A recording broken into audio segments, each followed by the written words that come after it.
Donc, Stéphanie vous a déjà demandé, mais si jamais vous aviez, quelques expériences, à nous faire partager autour des attaques, sur vos sites web. Est-ce que vous hébergez des sites web?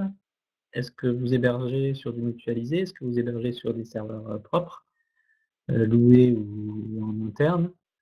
C'est des choses qui m'intéresseraient d'avoir, comme retour avant de commencer pour savoir, à qui on s'adresse. C'est toujours plus intéressant.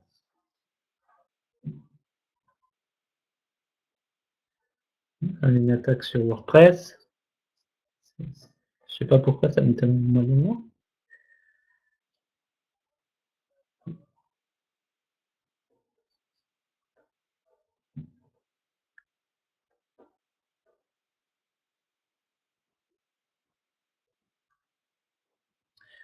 Une attaque sur WordPress chez OVH, c'est-à-dire sur le OVH mutualisé ou sur un serveur que vous louez chez OVH et que vous avez en propre?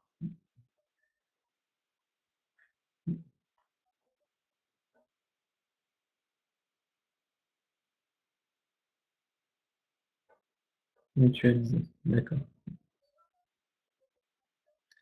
Ça a une incidence parce qu'on a, enfin les parades sont un petit peu différentes, mais je vais y revenir. OK. Bon, je vais débuter un petit peu la présentation. Donc, voilà le sommaire en fait de la présentation. Donc, déjà on va essayer de voir pourquoi on se fait pirater les sites. Donc, pour répondre à ma propre question, nous dans notre cadre, c'est des choses qui nous sont arrivées aussi à certains clients qu'on héberge, dans le cadre d'un hébergement web standard. C'est des choses qui arrivent, voilà, assez fréquemment malheureusement. Donc, c'est un sujet qu'on connaît bien et on a des clients de backup à qui ça arrive aussi assez fréquemment. Donc on va voir, pourquoi on se fait pirater, quelles sont les failles de sécurité classiques en gros par rapport à là on a parlé de WordPress, mais par rapport à différents CMS. Quelles mesures de protection on peut prendre et puis qu'est-ce qu'on peut faire quand le piratage est effectif et qu'effectivement on a une page, du djihad à la place de sa page d'accueil. À ce moment-là, qu'est-ce qu'on va faire?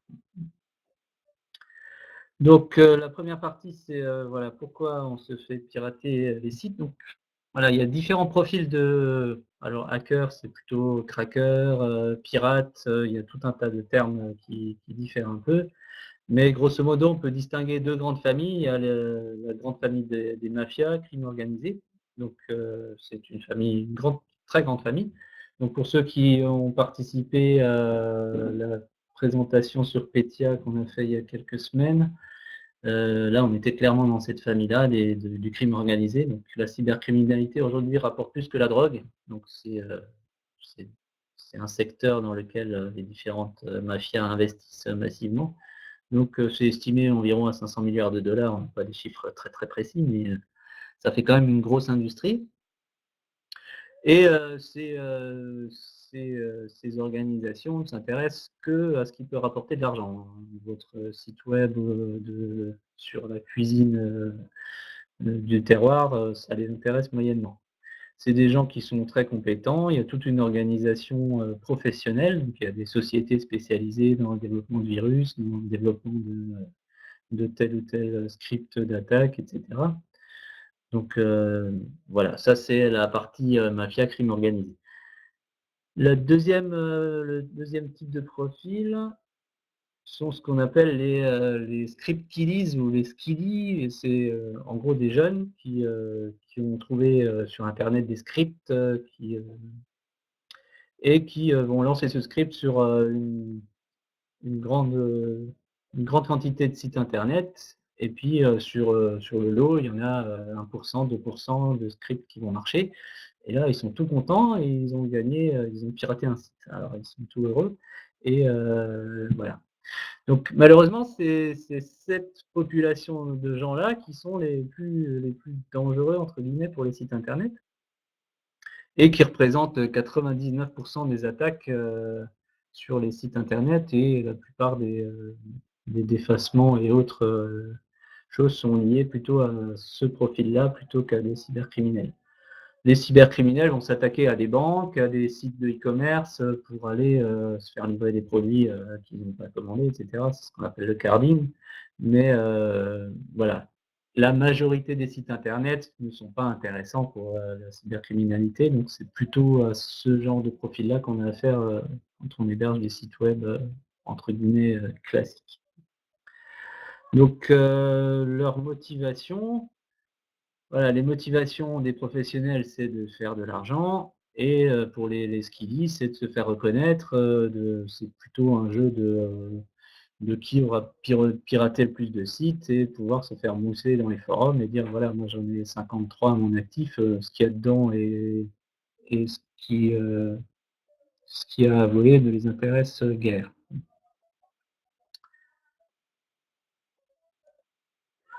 Alors les professionnels, eux, l'autre grande différence entre ces 2 profils, c'est que, un script qu'ils lisent, il a intérêt à que ça se voit. C'est-à-dire qu'il va défacer la page d'accueil, mettre son logo et puis, généralement, il évite quand même de mettre sa tête parce que ça se fait c'est un peu trop voyant, mais il va avoir un pseudo, un logo piraté par Skidi 322. Le professionnel, lui, il a plutôt intérêt à se cacher et à faire en sorte que la machine reste le piratée le plus longtemps possible.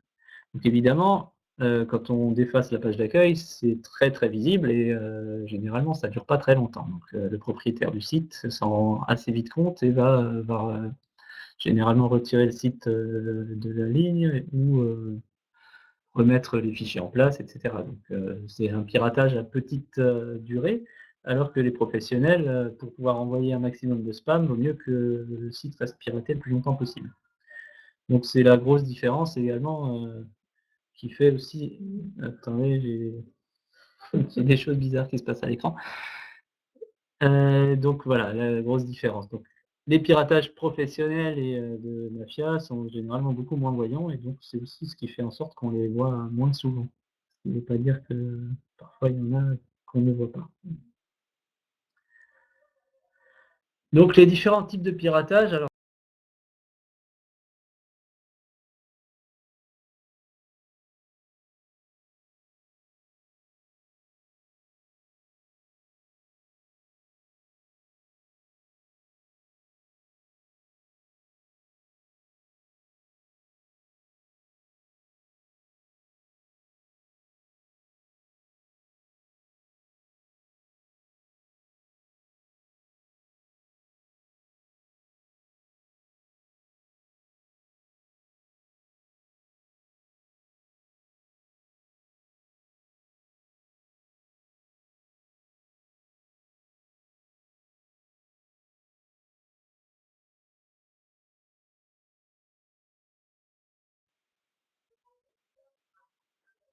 allô?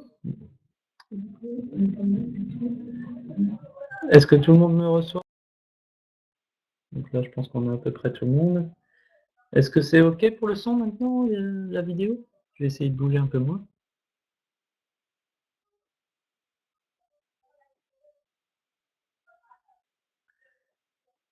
OK, donc je vais reprendre sur, le défaçage, donc qui est utilisé à la fois par les script kiddies parce que c'est ce qui fait la preuve de leur attaque, mais également par tout un tas de gens qui sont plutôt dans le terrorisme et également par, ce qu'on appelle aussi les anonymous qui, le font pour, des raisons politiques, pour, voilà, ils attaquent le site du FBI en disant que, c'est des méchants et cetera. Je vous passe, les détails, mais voilà, le defacing, est utilisé par différents types de pirates. Très rarement par les professionnels parce que ça n'a aucun intérêt, ça rapporte pas d'argent et ça sert à rien. Le spamming, alors voilà, on dit on envoie du spam, mais la plupart du temps, envoyer du spam, depuis une machine, identifiée et qu'on loue chez un hébergeur, ça présente pas d'intérêt. Parce qu'on va vite être repéré et puis on va être, blacklisté. Donc le principe d'envoi massif de spam, non autorisé, hein, j'entends bien, c'est de pirater une machine, de l'utiliser pour envoyer des mails à des millions et des millions de destinataires. Donc ça fait partie aussi du piratage. C'est pas le fait d'envoyer le spam en particulier, mais c'est surtout d'utiliser une machine qu'on a piratée pour envoyer du spam. Donc ça, une fois qu'on a constitué un petit panel de machines qu'on a pu, pirater, les pirates peuvent revendre cette capacité sur, des marchés, sur des forums privés, de pirates, sur lesquels on peut acheter des mach louer des machines pour envoyer du spam. Donc là, c'est, clairement, profil, mafia. Ces gens-là vont pirater, des centaines de dizaines de milliers de machines pour, pouvoir relouer cette capacité d'envoi de spam, massif. Le phishing, je ne vais pas rentrer dans les détails de ça. Ça consiste à faire croire, aux internautes qu'on est sa banque et à lui faire saisir son mot de passe et ensuite on s'en sert pour, se faire des virements, sur des comptes offshore ou autres,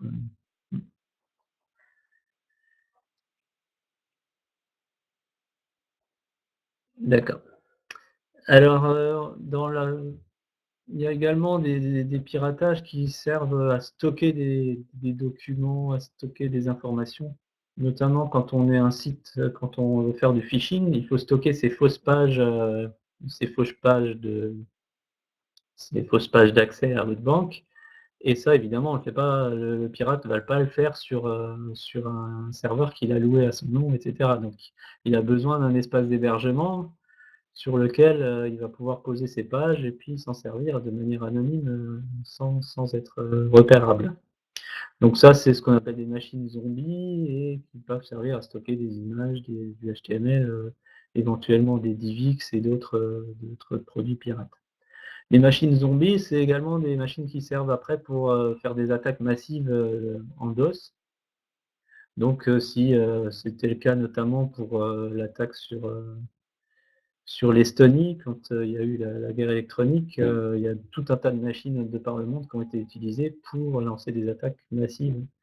Donc ce réseau de zombies existe et sont louables à l'heure, sur ces forums, de sur ces forums de pirates. On peut louer, 1000 machines pendant 1 heure, pour faire une attaque massive. Donc ça évidemment, c'est aussi profil, mafieux.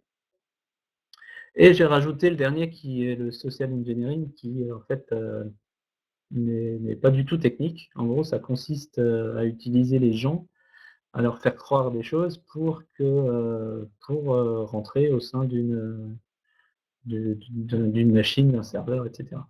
Donc j'ai mis un petit exemple ici, on a le pirate qui appelle au téléphone et qui dit: «Bonjour, je suis chargé de la sécurité réseau. J'appelle de la part de Jean Dupont, qui m'a demandé de vous appeler pour ouvrir un compte parce qu'il est très, très chargé en travail». Et puis le service technique lui dit: «Ah oui, c'est vrai qu'en ce moment il travaille beaucoup, alors, attendez un moment, je vous crée un compte et je vous donne mon mot de passe par téléphone». Voilà, aucune technicité, c'est très, très simple et malheureusement ça marche beaucoup.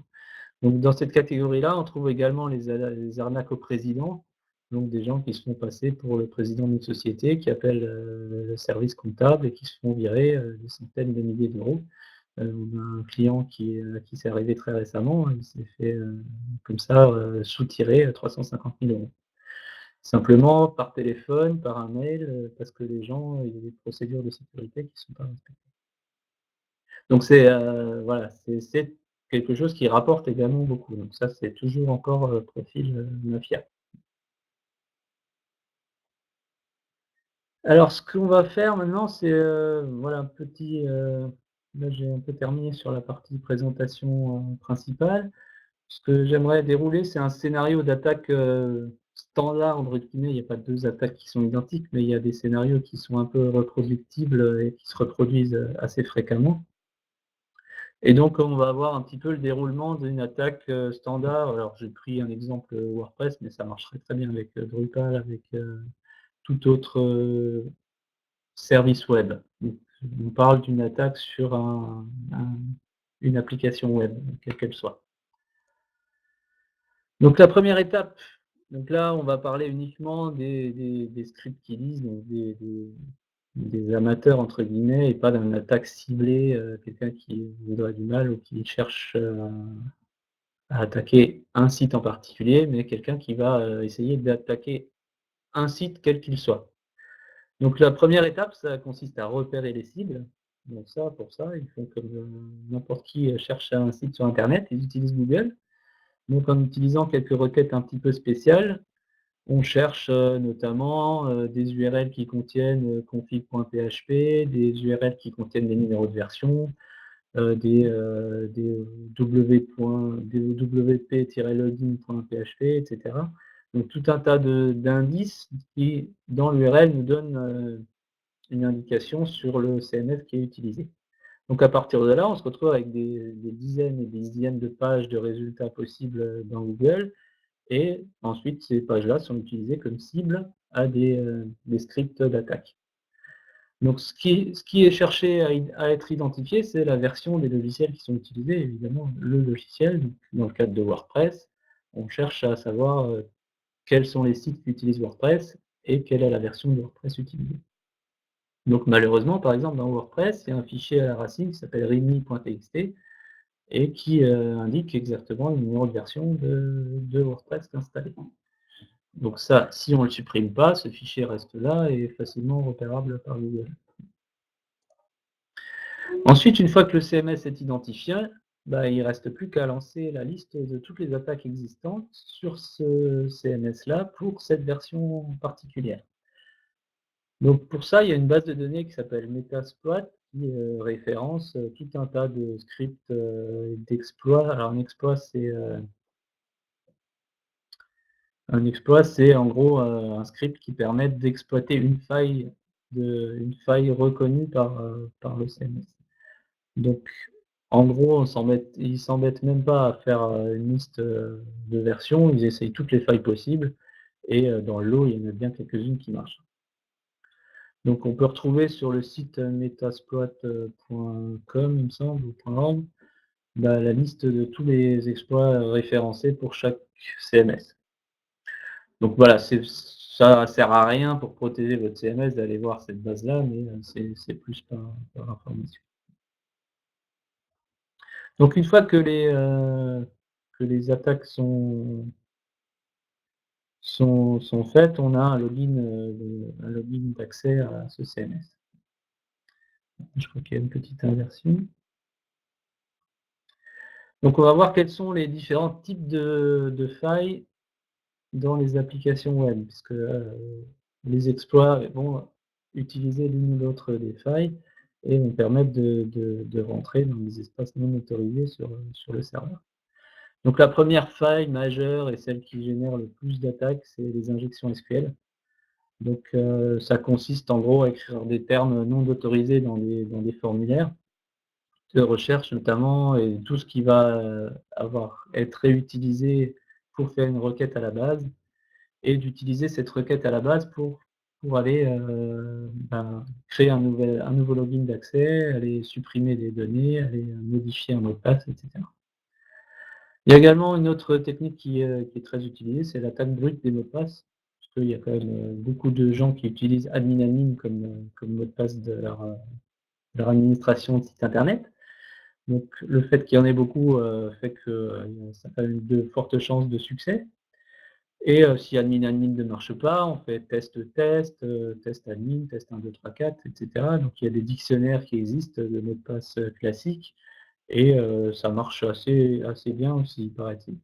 Donc voilà, ça peut, générer quand même pas mal de quand on regarde les logs des serveurs, on voit qu'il y en a beaucoup, beaucoup, beaucoup des attaques comme ça. Donc c'est important d'utiliser des bons mots de passe, des mots de passe forts, et pas uniquement pour l'un des comptes, parce que souvent c'est pas le compte, d'admin principal qui est attaqué, mais un autre petit compte qu'on avait fait juste pendant les tests, mais qu'on a oublié, et qui reste ouvert et qui reste utilisable pour un pirate. Donc revérifiez votre base de compte et faites attention à ce qu'il n'y ait pas des vieux comptes de test et que tous les mots de passe soient sûrs. Une autre attaque, c'est le cross-site scripting. Donc ça consiste en gros à injecter dans une des pages chez l'administrateur un petit morceau de JavaScript qui va permettre de voler la session et de se retrouver connecté à sa place. Et ensuite, bah, il ne reste plus qu'à faire son œuvre. Ça, c'est un petit peu moins courant, mais ça existe aussi. Les autres types d'attaques, donc là, c'est l'envoi de spam par formulaire. Donc certains formulaires un formulaire de contact peut vous envoyer une copie notamment du message que vous envoyez à telle ou telle société. Vous écrivez à laposte.fr et on vous envoie une copie du mail. Donc si ce message n'est pas bien filtré et qu'il y a que le message n'est pas bien construit et qu'on n'identifie pas bien que le sujet fait partie du mail, on peut utiliser ça en détournant un petit peu les champs qui sont renseignés pour envoyer un message à qui on veut. Donc ça, c'est le voilà le spam par formulaire. Aujourd'hui, les systèmes standards de formulaires essayent d'éviter ça et font le filtrage qu'il faut pour que ça marche plus. Mais ça a été très longtemps la plus grosse attaque sur les sites web. Ensuite, on peut exploiter un upload notamment. Donc dès qu'on peut uploader des fichiers, mettre en ligne par exemple une image associée à une petite annonce ou des choses comme ça. Si l'upload n'est pas bien filtré, on va pouvoir éventuellement déposer un fichier PHP qui sera exécutable ensuite. Donc, au lieu de mettre une image, je dépose un fichier PHP et ce fichier PHP, je mets évidemment ce que je veux dedans, et généralement pas des choses très gentilles. Et ensuite, il suffit que j'appelle l'URL de là où est censée être l'image, et puis je vais exécuter mon PHP. Donc, à partir de là, voilà, ça c'est la porte ouverte à tout un tas de séries d'attaques. Donc, dès qu'on a un upload sur un site public, il faut faire vraiment, vraiment très, très attention.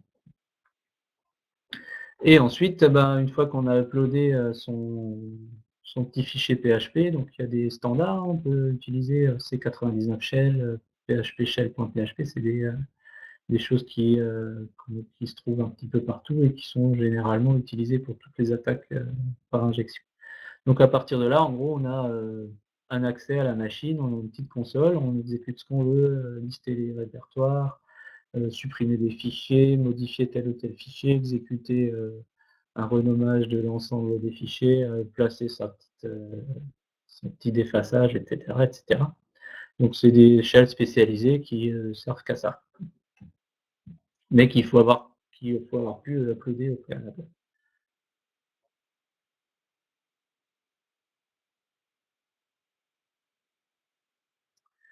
Alors une attaque type sur un CMS. Alors un CMS, généralement, il n'y a pas d'upload parce que je suis sur un site internet, je vais pouvoir lire le contenu, mais je vais pas pouvoir injecter une nouvelle image. Donc le principe, c'est d'utiliser une faille d'injection SQL qu'on va utiliser pour insérer un nouvel utilisateur, donc dans la table, par exemple, WP User pour WordPress, mais dans toutes les autres séries de tables pour tous les autres CMS. Et avec cette faille-là, bah, je me retrouve avec un login d'administrateur. Et ensuite, je me connecte en tant qu'administrateur sur l'interface. Et là, je vais pouvoir charger des médias.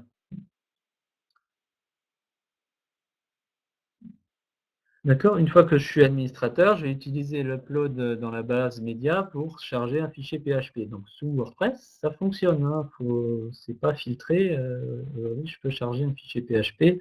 Selon l'hébergeur que vous avez, vous autorisera à charger un fichier PHP dans votre base média. Et ensuite, bah, je charge un fichier PHP script.php, j'exécute ce script-là, et ensuite bah, le pirate a la main sur votre hébergement, il peut faire à peu près ce qu'il veut. Donc d'effacer, tout effacer, injecter l'attaque dans d'autres fichiers. Donc souvent, ce qui se passe, c'est que la primo-infection, elle se passe de cette manière-là. Mais ensuite, pour éviter de se faire jeter, entre guillemets, par le remplacement par la suppression de ce fichier, il y a tout un tas d'autres fichiers qui sont infectés avec le script de Minia qui permet au pirate, en gros, de réactiver son attaque très régulièrement et dans le cas d'un fichier qui aurait été repéré, ben, il va aller réinfecter la machine et se recréer un compte d'admin par un autre fichier. Donc c'est pour ça que quand on analyse une attaque, souvent on a tout un tas de scripts qui sont infectés, parce que la première chose que le pirate fait, une fois qu'il a pris la main en administrateur, c'est de se ménager des portes dérobées, de préférence plus nombreuses. Donc pour la vidéo, je vais essayer d'arrêter de bouger, comme ça sera moins saccadé. Voilà, ma tête n'a pas trop d'intérêt. qui importe, c'est plutôt ce que j'y raconte et ce qu'il y a sur, le CMS. Alors c'est un petit peu bizarre parce que normalement on devrait avoir une fibre en gigabit et pas avoir trop de soucis de débit. Donc je vais continuer quand même en espérant que vous aurez, quand même, le non, non, la machine est chargée, il y a pas de souci de notre côté. Donc voilà, de toute façon, la présentation sera publiée sur la plateforme Webikeo et vous pourrez la reconsulter par la suite, en espérant que l'enregistrement fonctionne bien et que c'est qu'un souci de votre côté. Donc voilà, sur l'attaque type, sur un CMS, injection SQL, upload, d'un fichier, pirate et ensuite, exécution, de ce que le pirate a envie de faire. Donc j'ai fait un petit focus sur les principales failles, WordPress. Donc on dit que WordPress est une passoire en termes de sécurité, ce qui n'est pas tout à fait exact. En fait, c'est surtout les plugins et ils sont très, très nombreux, hein. Je crois qu'il y en a plus de 2000 référencés sur le site WordPress et les différents thèmes qui sont, la source principale de failles. Donc c'est assez récent. Il y a quelques années, c'était WordPress en lui-même qui avait un certain nombre de failles, mais ils ont fait un gros effort là-dessus et aujourd'hui, c'est plutôt les plugins qui posent problème et qui sont la source, des injections, la source d'attaques, de différentes sortes. Alors notamment, MailPoet, qui servait en gros à faire des newsletters, des scripts de sliders et cetera. Les thèmes gratuits qui datent d'il y a 5 ans, ben, vaut mieux les éviter. Parce que tous ces plugins-là et ces thèmes-là sont publics, le code est téléchargeable, donc c'est très facile de passer un scanner de code et de voir s'il y a des vulnérabilités là-dedans et ensuite de les réutiliser pour faire une attaque, ou un exploit. Donc voilà, une fois qu'on a dit tout ça, qu'est-ce qu'on fait quand on a, une quinzaine de sites, web WordPress sur son serveur? C'est pas du tout évident, donc il y a quelques mesures de base à prendre pour éviter les différentes phases de l'attaque qu'on a référencées au préalable. Donc la première étape évidemment, c'est l'injection SQL. Donc qu'est-ce qu'on fait pour éviter d'être vulnérable à l'injection SQL? Bah, la première chose, c'est de faire les mises à jour, ça il y a pas de secret, les failles «zero day» entre guillemets, comme on appelle ça, c'est des failles qui, ne sont pas encore référencées et qui n'ont pas été remontées à WordPress par exemple. Elles sont beaucoup plus rares et en général gardées secrètes, pas publiées sur Metaxploit et autres. Donc si vous avez un WordPress à jour, il y a beaucoup moins de surface d'attaque possible. Donc tous les scripts automatiques, diffusés, ne vont pas marcher, normalement. Et donc si vous avez un WordPress à jour, moins de risques, de se faire attaquer contre les injections SQL. Choisir le logiciel, il y a des logiciels plus sécurisés que d'autres. Alors Drupal notamment est quand même un petit peu plus sécurisé parce que, toutes les injections passent par un ORM, Doctrine qui va filtrer toutes les entrées et qui va pas laisser passer la moindre injection, parce que c'est au niveau de l'architecture, c'est un petit peu différent. Bref, ça je vais pas rentrer dans les détails, mais le choix du logiciel est important, voilà, WordPress, il a mauvaise presse, mais voilà, il faut savoir qu'il y a plus de risques avec WordPress qu'avec, d'autres CMS. Évidemment, plus le CMS est populaire et plus il y a de risques. Un pirate va pas s'amuser à prendre un CMS que personne n'utilise, développer un script, sur lequel il va avoir, 15 cibles. Sur 15 cibles, si, il a de la chance, il aura une possibilité. Vaut mieux, écrire un script pour cibler, même une vieille version de WordPress, avoir 1 million de cibles et si on a 1 de ces 1 million, ça fait toujours 1000 machines, sur lesquelles l'attaque va marcher.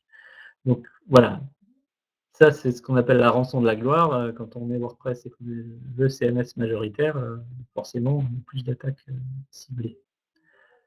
On peut également filtrer les URL. Donc là, il y a tout un tas de plugins WordPress qui permettent de modifier le fichier htaccess pour, filtrer en gros les entrées qui vont au risque de devenir une injection SQL. Donc si dans l'URL, il y a un insert into, quelque chose, c'est pas normal. Normalement, c'est pas censé se produire, donc ces fichiers htaccess vont interdire ce genre d'accès là. Ça, c'est plus un sparadrap sur, ben, vaut mieux qu'avoir un logiciel qui soit sécurisé plutôt que de faire ce genre de sparadrap, mais ça marche. Alors j'ai cité également, mais ça c'est beaucoup plus lourd à mettre en place, il y a des firewalls HTTP qui permettent de limiter les URL utilisables. C'est assez compliqué à mettre en œuvre, assez compliqué à configurer et surtout, faut le faire site par site et vérifier ensuite que le firewall n'empêche pas l'accès à une page légitime, ce qui serait quand même assez ballot. Donc, on risque avec ce genre de choses d'avoir des pages qui ne marchent plus, des images qui ne servent plus, et cetera. Un autre élément qui marche assez bien, par contre, c'est changer le nom des tables. Quand on fait une injection SQL sur WordPress, quand on essaye d'injecter un user, on va essayer de taper sur wp_user. Donc dans WordPress, quand on installe un WordPress, on vous laisse le choix du préfixe. Donc mettez XZ422-43. Là, il y a peu de chances que le pirate devine ce préfixe, puisque ça, il ne l'aura pas normalement. Il n'y a pas, sauf si vous le laissez publier quelque part, mais ce préfixe-là, il est privé et il n'y a que vous qui le connaissez. Donc là, plus d'injection possible, d'injection SQL possible, même si la faille existe toujours. En tout cas, on ne pourra pas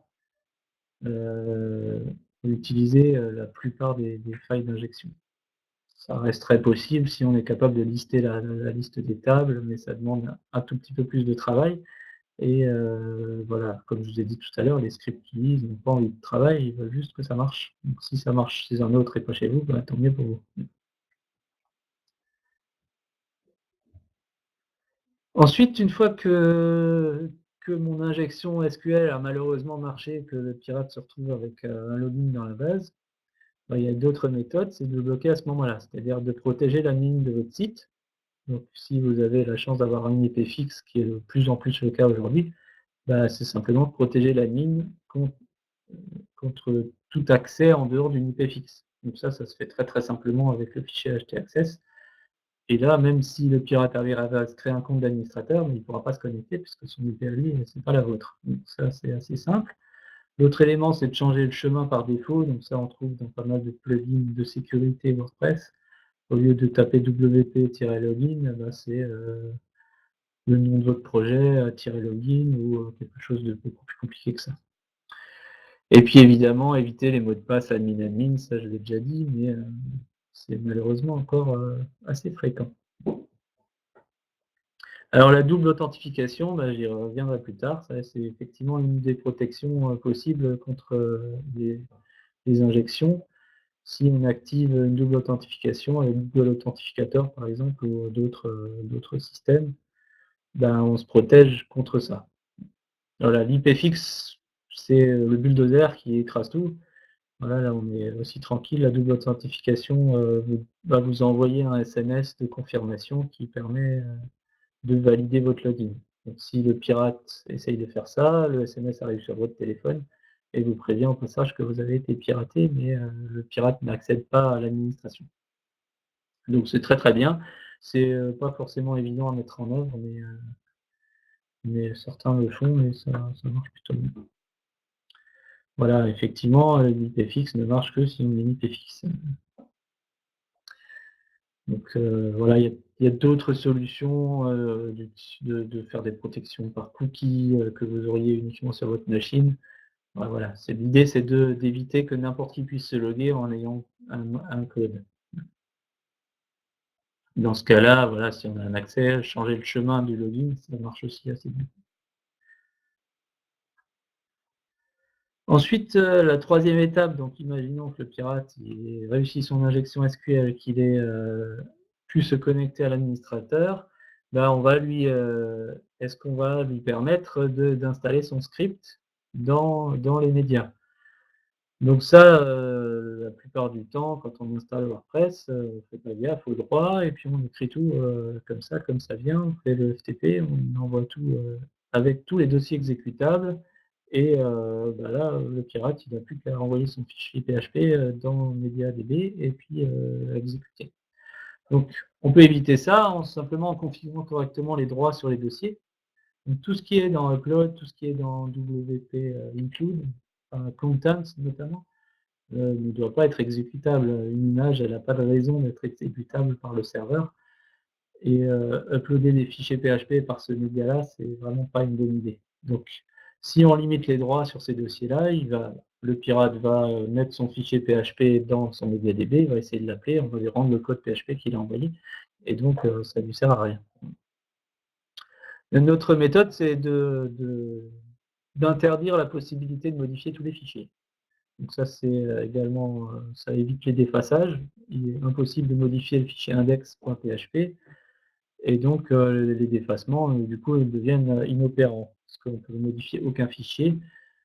Donc ça, par contre, ça a un inconvénient, c'est que pour faire les mises à jour, le système de WordPress, ben, il y a un petit bouton dans l'admin sur lequel je clique et qui va me faire la mise à jour. Mais pour que ça marche, il faut que WordPress puisse écrire lui-même sur ses propres fichiers et donc il faut que les fichiers soient modifiables. Donc ça, c'est un petit peu le défaut du système de mise à jour automatique de WordPress, c'est qu'il oblige à avoir des droits qui sont un petit peu lâches. Donc des systèmes qui existent, c'est de modifier les droits juste avant de faire la mise à jour et de les remettre en non modifiables après la mise à jour. Donc c'est un tout petit peu plus contraignant que une mise à jour classique. On peut également filtrer les URL et dire que par exemple tous les PHP qui sont dans le dossier upload sont non exécutables. Donc ça se fait aussi avec les .htaccess et avec quelques plugins de sécurité qui font ça automatiquement.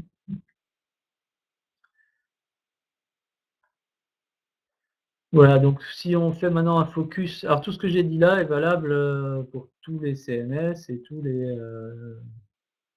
les applis web standards. Login multiple factor, j'ai oublié de le mettre, mais c'est ce que je disais tout à l'heure sur Google Authentificator. Donc accès IP fixe à la mine, tout ça, ça marche quel que soit le CMS, c'est pas uniquement sur WordPress. Là, j'ai fait un petit focus sur WordPress puisque c'est quand même le CMS le plus courant. Donc il y a des plugins qui vont implémenter un certain nombre des recommandations que je viens de mettre au préalable. Donc notamment Sucuri, pardon, qui va modifier le fichier htaccess pour interdire les injections SQL, pour interdire l'accès à certains dossiers et qui va faire éventuellement un scan aussi assez régulier de l'ensemble de vos fichiers pour remonter des alertes. Après, il y a des scanners également qui peuvent scanner votre site web pour voir si vous êtes vulnérable, si vous avez une version du WordPress ou une version d'un plugin qui est vulnérable et vous remontez des alertes. Il me semble que Sucuri fait ça également, donc vous mettez votre URL dans un champ de scan et il va vérifier lui-même qu'il n'y a pas, en gros, il va essayer de faire la même chose que fait un pirate, mais au lieu de vous pirater, il va simplement vous alerter que c'est qu'il faut faire quelque chose.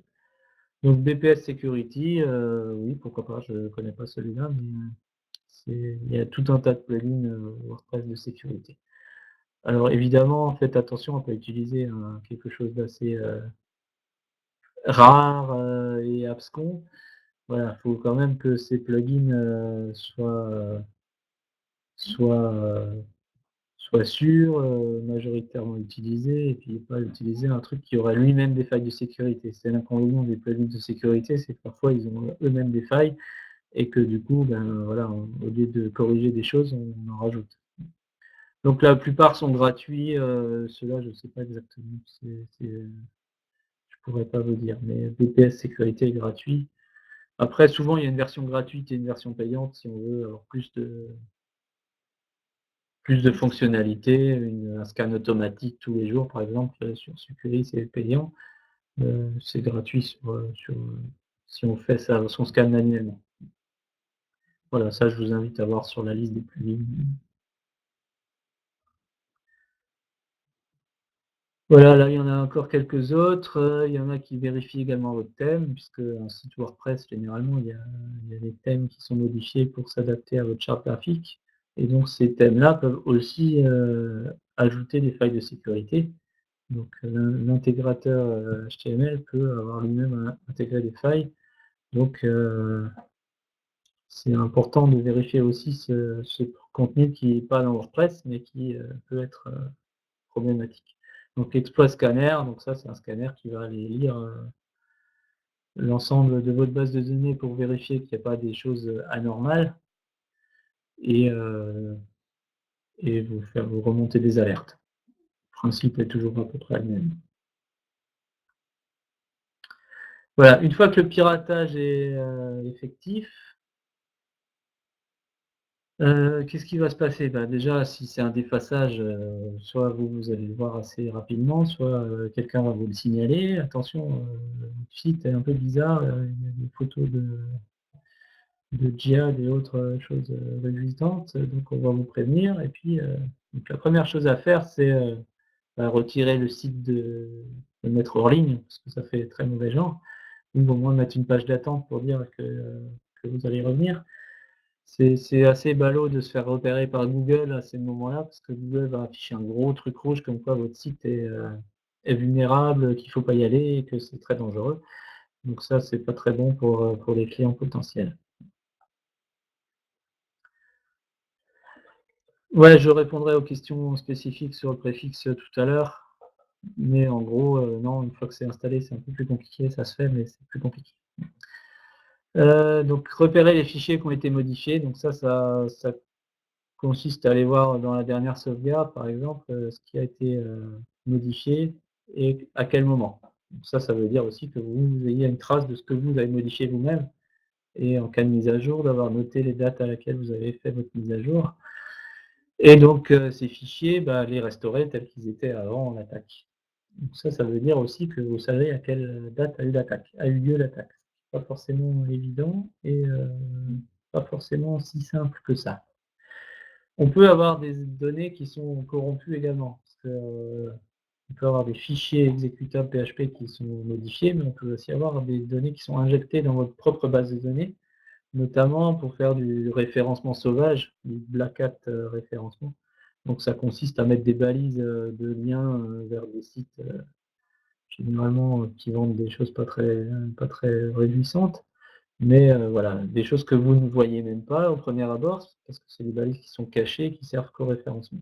Donc ces données-là sont injectées dans la base et si Google ou vous regardez pas votre code source, vous en rendez pas de compte. Il faut aussi faire attention à ce que les données elles-mêmes soient bien restaurées à la date d'avant l'attaque.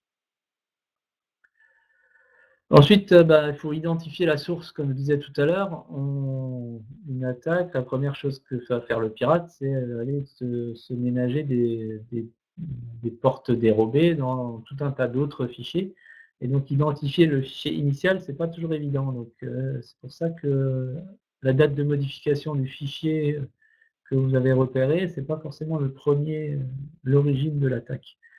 Donc là, ça c'est parfois assez compliqué à faire. Ça prend beaucoup de temps, c'est d'aller remonter les logs de connexion et voir quelle est l'origine, première de l'attaque. Donc en attendant, ça on peut le faire après, hein, a posteriori, mais effectivement, il faut d'abord restaurer, à la date avant l'attaque, ce qui veut dire que vous avez identifié l'attaque initiale. Alors souvent, ce qui se passe, c'est que voilà, les gens ils remettent leurs fichiers, mais ils sont réattaqués une semaine plus tard et ainsi de suite, parce qu'ils ne sont pas remontés assez loin en arrière et que le pirate a toujours, une entrée, dérobée, il va réattaquer, redéfacer le site et ainsi de suite. Et ça peut durer très longtemps comme ça. Donc je vais aller un petit peu plus vite parce qu'on est un peu tenu par le temps. Voilà. L'autre, chose à faire, c'est de réinstaller la machine en entier parce que là, on a parlé d'attaque web. Une fois qu'on est, logué en tant que WW, il y a d'autres attaques qui sont possibles qui permettent de passer route sur la machine, de s'ouvrir un accès SSH, d'installer des choses, dans le kernel de la machine et cetera. Donc voilà. Les scripts Kiddies ne font pas ça en général parce que, ils s'en foutent, ils veulent juste défacer le site web. Mais ça peut être, voilà, en cas de doute, vaut mieux réinstaller l'ensemble de la machine. Alors ça évidemment, c'est valable que quand on a une machine dédiée.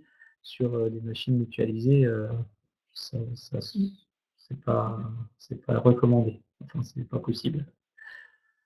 Une restauration complète et avec une bonne sauvegarde, identifier l'origine et la date de la primo-infection. Donc ça, quand on a une sauvegarde avec un historique, ça on y viendra tout à l'heure avec Stéphanie, mais c'est voilà, faut avoir suffisamment d'historique pour être capable de remonter à la version de la première attaque.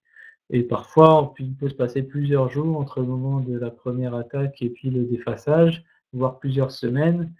Et du coup, ça devient très compliqué. Certains voilà, scripts qui lisent vont d'abord faire un repérage, injecter leur script d'accès, et puis quelques semaines après, ils vont faire le défaçage.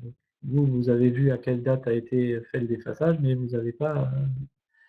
Si vous remettez votre fichier index à l'ancienne version, ben, le pirate a toujours un accès. Donc c'est pour ça qu'il faut faire une restauration complète, c'est important. Voilà, en conclusion pour cette partie sur les piratages des sites web, c'est que c'est pas très simple pour une agence web de suivre toutes les failles de sécurité de l'ensemble de ses sites.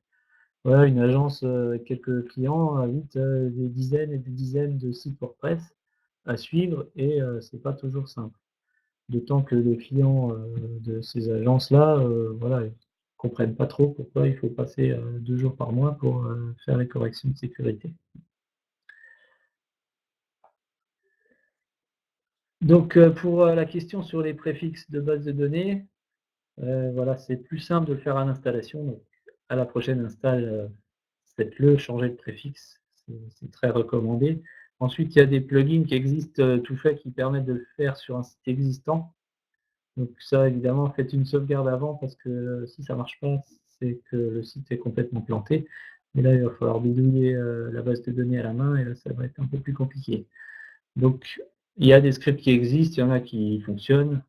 Donc faites attention tout simplement que le script est bien, le plugin marche pour la version de WordPress que vous avez et faites une sauvegarde avant de lancer ce genre d'opération parce que ça, c'est assez risqué, on risque de perdre le site. Mais ça fonctionne, hein, il y a des choses qui existent. C'est évidemment plus simple de faire l'installation. Voilà, pour résumer l'ensemble des recommandations, les choses essentielles, c'est les droits sur les fichiers et les dossiers. Donc ne laissez pas les droits d'écriture sur les fichiers d'upload, c'est des choses assez basiques. Il y a des choses qui existent, qui disent comment le faire en FTP, on met les droits 400. Sur OVH, il y a tout un référentiel de sécurité qui existe qui dit quoi faire pour WordPress. Faire une sauvegarde quotidienne de votre site avec un historique long. Donc, pas une sauvegarde tous les jours qu'on écrase avec la sauvegarde de la veille, parce que ça, si vous faites attaquer le vendredi soir et que vous vous rendez compte le lundi, ben, votre sauvegarde, c'est la sauvegarde de votre attaque, ce qui sert à rien. Et mettre à jour régulièrement les outils. Donc ça, je sais que c'est pas très simple à faire, mais c'est indispensable si on veut éviter d'être trop vulnérable. Voilà, ça c'est les 3 éléments essentiels qui marchent sur l'ensemble des applications web. Mise à jour, ça marche pas que sur les applications web. La sauvegarde, c'est valable pour n'importe quel type d'attaque. Et puis gérer correctement les droits d'accès, ça marche aussi avec n'importe quoi. Voilà, les 2 dernières marchent aussi pour Loki, tous les autres virus qui traînent à droite, à gauche. Voilà, donc je vous remercie pour votre attention et je suis désolé pour les quelques interruptions indépendantes de ma volonté. Donc si vous avez des questions, je vous écoute et je me ferai un plaisir d'y répondre. Et puis sinon, on va faire un petit zoom sur Kiwi Backup. Donc là, je vais repasser la main à Stéphanie qui va vous présenter un peu notre solution de sauvegarde. Donc on a vu que c'était un des éléments essentiels de protection d'un site, c'est de pouvoir au minimum revenir à ce qu'on avait avant. Ça empêche pas les attaques, mais une sauvegarde est une assurance et on est bien content de l'avoir une fois qu'on a subi un sinistre.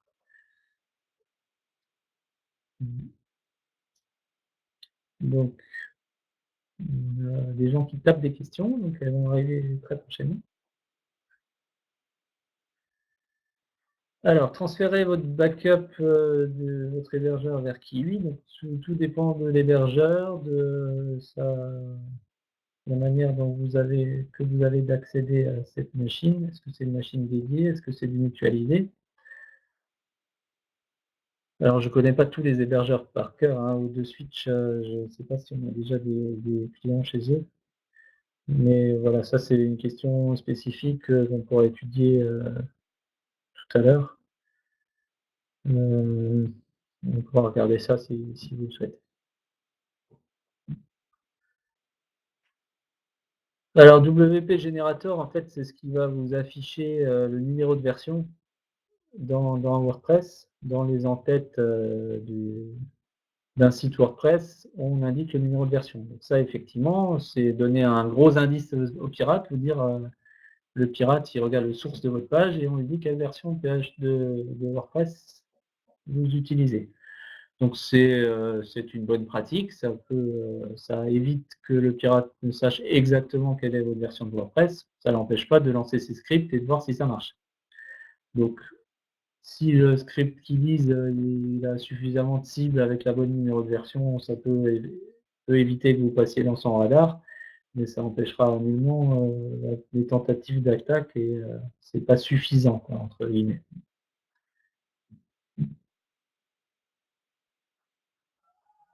Mais c'est toujours bon à prendre. La sécurité, il y a jamais de solution unique, il y a toujours, plusieurs possibilités, de retrouver, alors le fichier TXT, il s'appelle a priori, readme.txt à la racine d'une install, si vous prenez un téléchargement WordPress, dans le fichier zip, il y a un readme.txt qui sert à rien, qui sert pas pour accéder au qui sert pas pour vos sites web, mais qui est simplement et dans lequel on retrouve le numéro de version. Donc peut-être que sur les toutes dernières versions, ils l'ont enlevé parce que c'est à part, servir d'indication aux pirates, ça n'a aucun intérêt. Donc voilà, supprimer ce fichier et tout ce qui sert à rien. Licence.txt, normalement, il n'y a pas de numéro de version, mais il sert à rien non plus. Voilà, tout ce qui est .txt, a priori, si c'est pas vous qui les avez ajoutés, n'ont pas d'intérêt. Normalement, la licence, c'est uniquement, le non, peut-être qu'il y a une version HTML aussi de Redmi, c'est possible.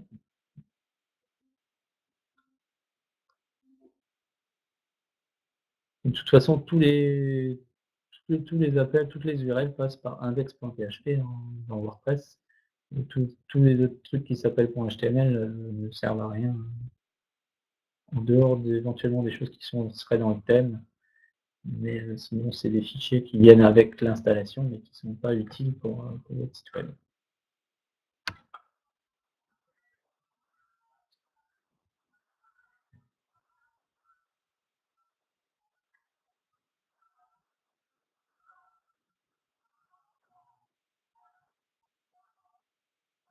Alors est-ce que l'installation de ces extensions peut ralentir le site?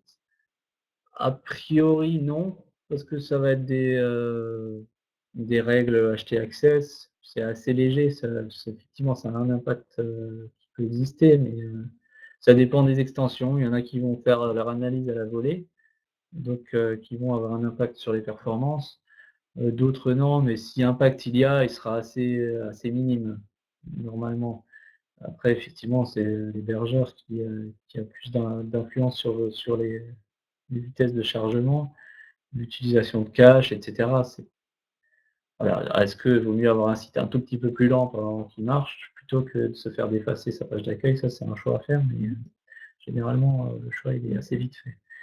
Mais normalement, voilà, c'est pas des scripts des plugins qui vont faire un scan de temps en temps, qui devraient dégrader vos performances. Donc, logiquement, il devrait y avoir un problème quelque part. Ou si voilà, si vous en trouvez un qui dégrade les performances, prenez-en un autre, il y en a suffisamment pour que vous ayez le choix. OK, bah, je vais passer la main à Stéphanie. Vous pouvez continuer à poser des questions si vous en avez. J'y reviendrai, alors le firewall d'OVH, ça c'est du je vois pas exactement de quoi vous parlez.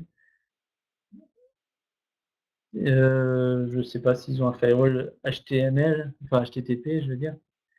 Ça peut être utile, donc je ne connais pas On utilise surtout, nous, des serveurs dédiés chez OVH, donc on travaille très peu avec le mutualisé.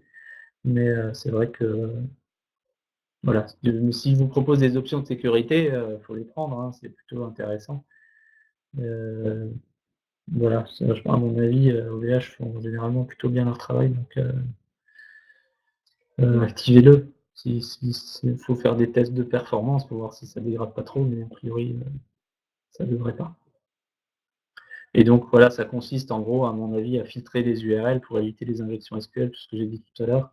Bah, c'est une option de l'hébergeur, donc tant mieux pour ceux qui sont OVH, tant pis pour ceux qui sont ailleurs. OK. Bon, bah, je vais passer la parole à Stéphanie qui va vous expliquer un petit peu, ce qu'il en est de la sauvegarde de données chez Kiwi Backup. Merci à vous.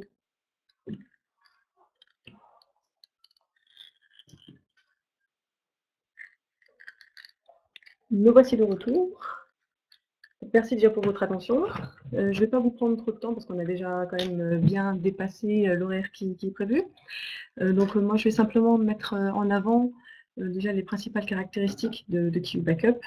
Donc bien sûr, nous sommes éditeurs d'une solution de sauvegarde de données et donc nous proposons justement la possibilité, nous vous offrons la possibilité de pouvoir restaurer vos données si vous avez eu un cryptovirus ou si vous avez eu une attaque de site web. Voilà. Donc Sébastien a parlé tout à l'heure d'un élément qui est très très important, ça parle d'historique de la sauvegarde, donc savoir sur combien de jours est-ce que l'on peut restaurer ces données. Donc il ne suffit pas simplement de faire une sauvegarde, par exemple le lundi, et le mardi de faire une nouvelle sauvegarde en écrasant les fichiers précédents. On ne va pas avoir d'historique et de données suffisamment importantes pour pouvoir justement remonter les éléments au jour J, on va dire. Donc chez Kiwi Backup, nous proposons dans la formule de base 80 jours d'historique, et ça se passe de la façon suivante. Donc on a schématisé donc avec le schéma sur l'écran que vous voyez chez vous. Ah, voilà, excusez-moi. Donc nous avons le poste ou serveur qui se trouve chez vous. La première phase, donc on va faire une sauvegarde complète de l'ensemble des données, donc ça va prendre un certain temps. L'utilisateur va réceptionner un mail qui va lui indiquer que la sauvegarde s'est bien passée. Et à partir de du deuxième jour, on va transférer que les éléments modifiés et on va recomposer vos fichiers sur nos serveurs. On va conserver les incréments qui ont été donc les petites modifications dans l'historique, et c'est justement notamment ces incréments qui vont nous permettre de vous restituer des données telles qu'elles étaient, par exemple, il y a 7 jours, il y a 10 jours, il y a 30 jours, il y a 45 jours, il y a 90 jours. Voilà. C'est ça qui vous permet justement de pouvoir arriver à restituer vos données telles qu'elles étaient avant l'attaque que vous avez subie. Autre caractéristique, donc Michel, je viendrai juste poste client. Donc bonjour, peut-on le faire depuis chez un hébergeur ou seulement depuis un poste client? En fait, le souci, c'est de savoir si l'hébergeur nous donne les accès à l'ensemble de vos données. Donc après, ça dépend justement. Donc vous avez dit tout à l'heure, vous êtes chez AutoSwitch. Là, il faudrait qu'on puisse éventuellement faire tout simplement un test pour voir comment ça se passe. Et à ce moment-là, on saura vite fixer. Et sinon, on passe effectivement par le poste client pour pouvoir faire la configuration de la sauvegarde. Voilà. Autre caractéristique donc de la solution de sauvegarde, c'est la duplication à la source. Donc, ce qui permet de ne transférer un fichier qu'une seule fois, même s'il se trouve, par exemple, sur plusieurs sites différents. C'est-à-dire que, par exemple, vous allez avoir schématiquement ici 3 serveurs. Sur chacun des serveurs, il y a X quantité de données, et notamment, par exemple, un fichier qui peut être commun à ces 3. Le fichier commun ne sera transféré qu'une seule fois et sauvegardé sur les serveurs de Kiwi. Mais par contre, chacun des postes, chacun des sites pourra bien retrouver son chemin d'accès. On va recomposer donc le flux, le chemin d'accès, mais le transfert ne se fera qu'une seule fois. Donc ça permet notamment, on parlait tout à l'heure de vitesse, voilà, d'éviter qu'il y ait un temps de sauvegarde qui soit trop long, et d'éviter d'utiliser inutilement la bande passante. Voilà. Donc ce que je vous propose, j'avais prévu ensuite de vous présenter l'ensemble des interfaces utilisateurs et interfaces d'administration. Mais le problème, c'est qu'il est déjà 15h15. Donc si vous souhaitez, je peux prendre vos coordonnées et vous rappeler individuellement pour que l'on puisse discuter de la sauvegarde et ensuite éventuellement discuter d'un éventuel projet, ou bien simplement répondre à vos questions pour que vous puissiez avoir les informations qui vous manquent.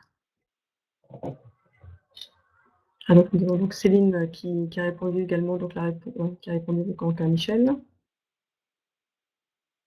Voilà. Je ne sais pas si vous avez encore d'autres questions, peut-être. C'est vrai que du coup, ça se termine un petit peu rapidement, mais n'hésitez pas. On est aussi à votre disposition pour pouvoir y répondre.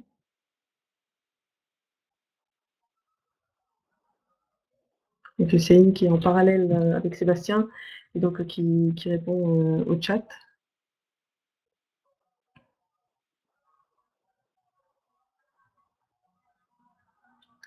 Est-ce qu'éventuellement vous avez besoin encore d'autres éléments, d'autres précisions?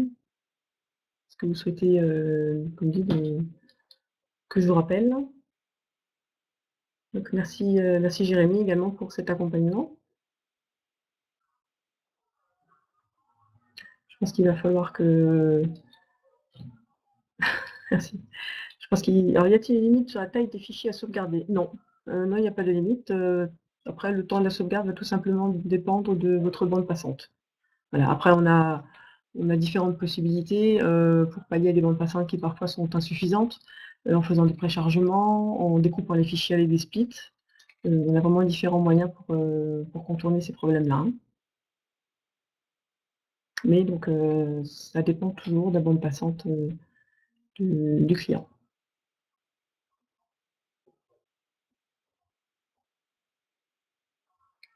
Très bien. Donc, je vous propose de clore cette séance.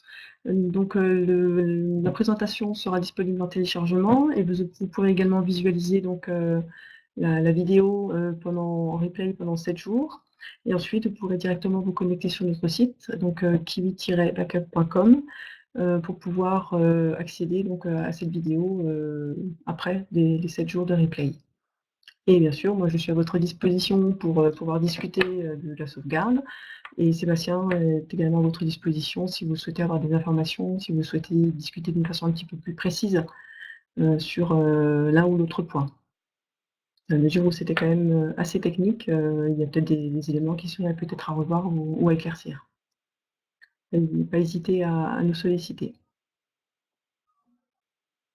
Je vous invite aussi éventuellement à consacrer un petit peu de temps à la notation, c'est à savoir un petit peu pour que l'on puisse avoir votre retour, pour que l'on puisse toujours, dans un souci d'amélioration de nos présentations. Donc n'hésitez pas à nous faire part de vos suggestions. Donc Michel, oui, tout à fait. Posez la question à votre hébergeur et comme ça on pourra faire un point ensemble. Oui. Tout à fait. Très bien, donc je vais à présent clore la session. Je vous remercie pour votre attention et puis pour le temps que vous nous avez accordé et j'espère à bientôt. Merci à vous et puis encore bonne fin de journée. Au revoir.